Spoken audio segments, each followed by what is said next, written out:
Hello guys, स्वागत है आपका मेरे चैनल जस्टी एनसीईआरटी एग्ज़ाम प्रिपरेशन में। गाइस, पिछले पिछले क्लास में हमने क्लास सिक्स हिस्ट्री का चैप्टर 3 किया था। आज हम करेंगे क्लास 6 का हिस्ट्री का चैप्टर 4। गाइस, ये जो हम करवा रहे हैं ये एनसीईआरटी का चैप्टर है और ये आपके सारे कॉम्पिटिटिव एग्ज़ाम में आएगा। ये रेलवे में आ सकता है, आपका एसएससी में, बीएसएससी में, दरोगा, कांस्टेबल, जेपीएस, रेलवेज, बीपीएससी 4.0 सब में आपका ये काम करेगा। सो गाइस, आप ये क्लास ज़रूर देखिएगा। सो हम करते हैं क्लास 6 का हिस्ट्री का चैप्टर नंबर 4। हमारा चैप्टर 4 है वैदिक काल, 1500 बीसी से 1600 बीसी तक। गाइस, हम देखते हैं वैदिक काल में क्या होता है।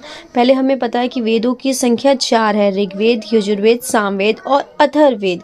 ऋग्वेद, यजुर्वेद और सामवेद को वेद त्रयी कहा जाता है। वेदों का अर्थ है जानना एवं ज्ञान। वेदों की रचना मानव ने नहीं बल्कि ईश्वर ने की थी, इसलिए वेदों को अपौरुषेय कहा गया है। गाइस, इसमें कहा है कि वेदों का अर्थ जानना और ज्ञान है और वेदों की रचना इंसान ने नहीं बल्कि भगवान ने ही की है, इसलिए वेदों को हम अपौरुषेय कहा जाता है। अब कहा गया है कि वेदों के संकलनकर्ता महर्षि वेद व्यास माने जाते हैं। जैसे हमारा ऋग्वेद, यजुर्वेद, सामवेद और अथर्ववेद। उपवेद में आते आयुर्वेद, धनुर्वेद, गंधर्ववेद, शिल्पवेद।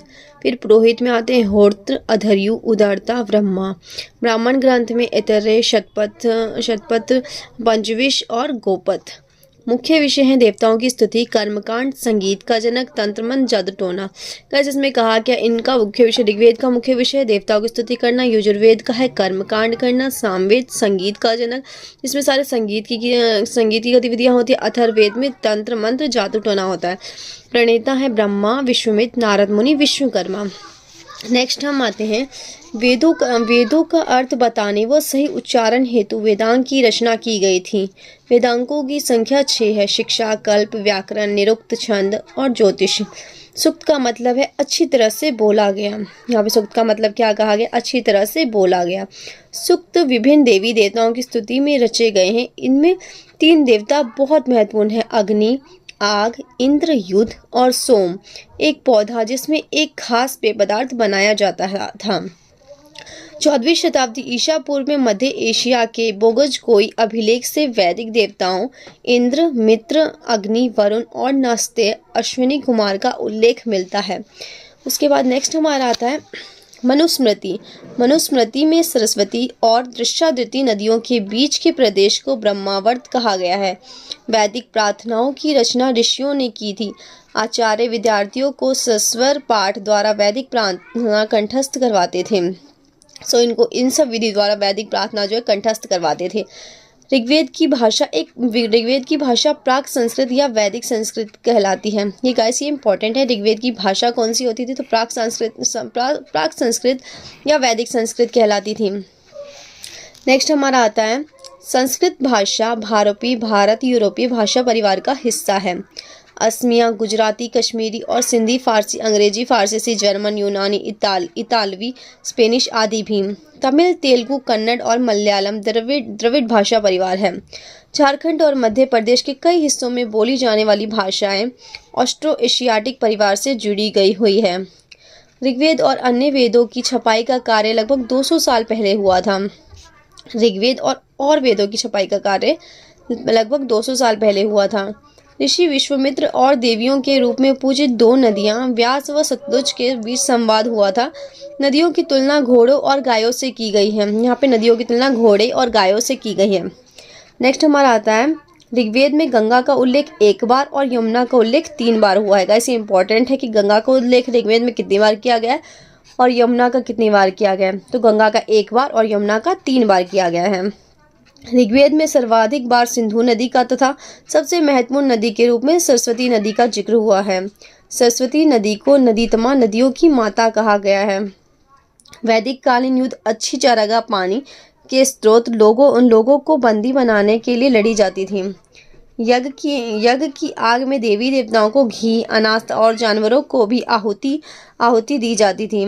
भृगु ब्राह्मण परिवारों के समसामयिक शासकों को पराजित किया तथा अपना प्रभुत्व स्थापित किया है।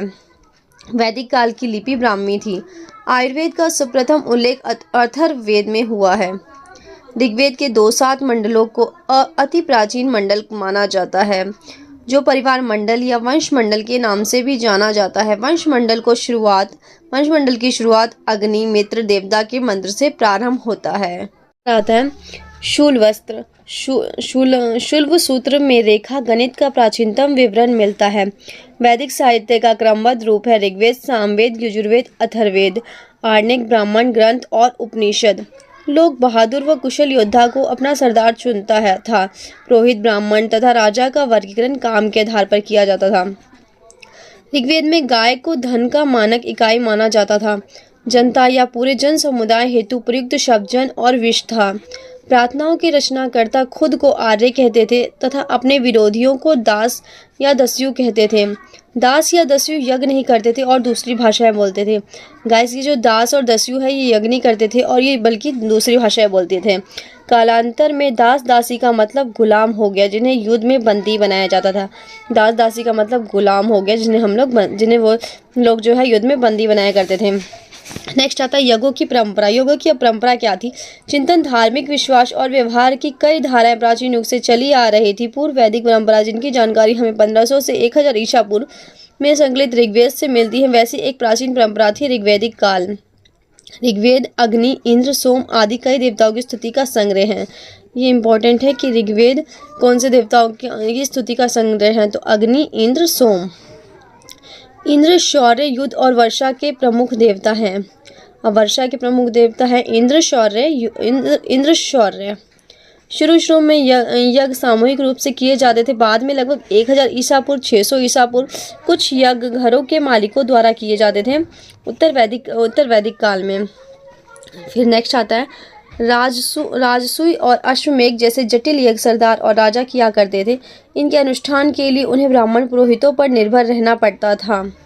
समकालीन बौद्ध ग्रंथों में लगभग 64 संप्रदायों या चिंतन परंपराओं का उल्लेख मिलता है। उपनिषद उत्तर वैदिक ग्रंथों का हिस्सा थे। संख्या 108। उपनिषद का अर्थ है गुरु के समीप बैठना। उपनिषद का क्या अर्थ है? उपनिषद का अर्थ है गुरु के समीप बैठना।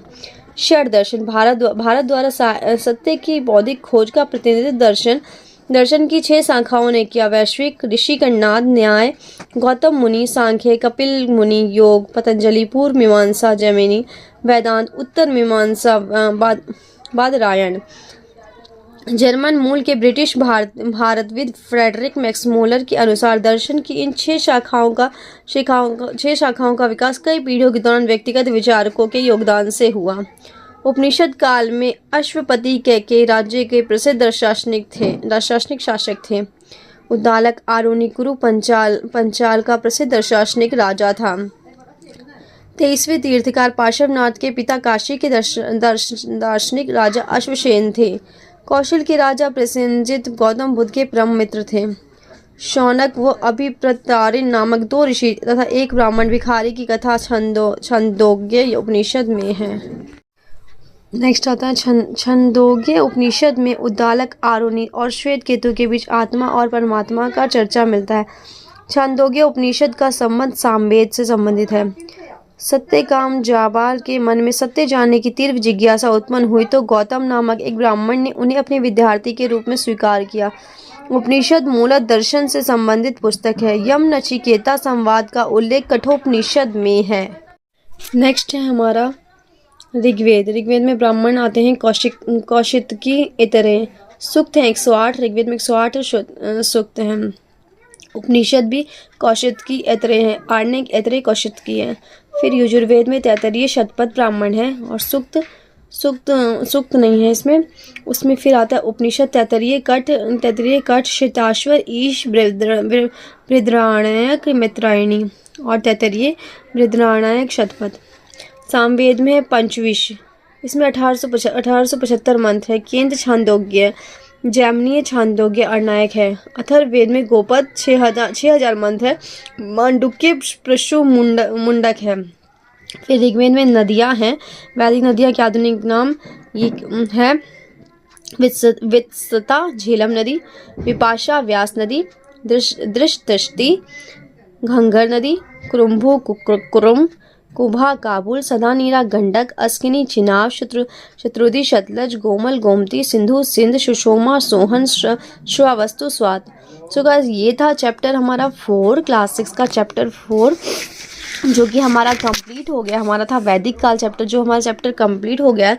सो गाइस इसको आप लोग अच्छे से रिवाइज कर लीजिएगा एक बार, और फिर लास्ट में हम इसके क्वेश्चन आंसर करेंगे। अगर इसमें कोई भी आपको डाउट लगता है तो हमें कमेंट जरूर करिएगा, और वीडियो अगर पसंद आए तो प्लीज़ इसे लाइक, शेयर एंड सब्सक्राइब करिए। Thank you.